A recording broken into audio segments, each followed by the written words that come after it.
একটা নারী যদি সকাল থেকে রাত পর্যন্ত ভূতের মতো সংসারে খাটতেও থাকে, তারপরেও কেউ বলবে না তুমি এখন একটু রেস্ট নাও, তুমি অনেক কষ্ট করেছো, তুমি আর কিছু করতে হবে না, আজকে কালকে করো। এই মুখের এইটুকু কথা বলার মতো কাউকে আপনি পাবেন না আপনার পাশে। তো আজকে অনেক পরিশ্রম হয়ে গিয়েছে, যেহেতু অনেক রোদ পড়ছিল, অনেক কাজকর্ম করতে গিয়ে অনেক পরিশ্রম হয়ে গিয়েছে। তারপরে আমার এখন ইচ্ছা করছে না যে নিজের জন্য কিছু একটা বানিয়ে আমি খাই বা আমার ছেলেকে কিছু একটা বানিয়ে দিই। তো আমার বরকে অনেক রিকোয়েস্ট করলাম, সে কিছুতেই রাজি হচ্ছে না। হাত পায়ে ধরে বললাম যে একটুখানি আমাকে চাউমিনটা বানিয়ে দাও, যতটুকু চাউমিন আছে অতটুকু বানিয়ে দাও, এটা ইন্ডিয়া থেকে নিয়ে এসেছিলাম। তো তার হাত পায়ে ধরার পরে সে আমাকে বানিয়ে এনে দিয়েছে। তো আমি একদম সত্য কথা বলতে কি আমার সারাদিনের পরিশ্রমটাই দূর হয়ে গিয়েছে।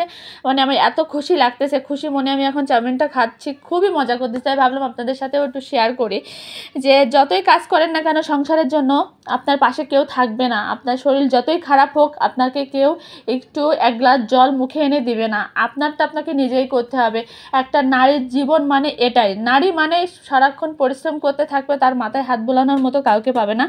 তো যাই হোক বন্ধুরা, অনেক বড় বড় কথা বলে ফেললাম ছোটো মুখে, সবই সবই মানে আমার বলার কথা ছিল না, তারপরে কষ্টের জন্য বলে ফেললাম, তো কেউ কিছু মনে করবেন না।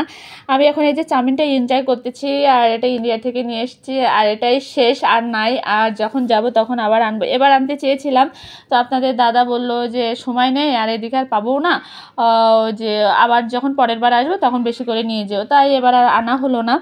তো এই যে এতটুকুই আছে, এটাই শেষ। তো আমরা তিনজনে এটা মজা করেই খাবো। ছেলেকে একটু দিতে চাইলাম, সে নিবে না, মাঝখানে অল্প একটু নিয়েছে, সে অল্প একটু খেয়েছে আর খাবে না। তো ভাবছি আমি আর আপনার দাদা খেয়ে পরে অল্প একটু ওকে খাইয়ে দিব। তো বন্ধুরা, আজকে ব্লগটা কিন্তু আমি অনেক বড় বড় কথা বলে ফেললাম, কেউ কিছু মনে করবেন না।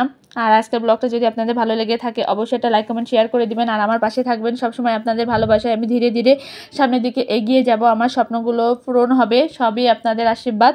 তো সবাই ভালো থাকবেন, সুস্থ থাকবেন, টাটা বাই বাই, নেক্সট দেখা হবে নেক্সট ব্লগে।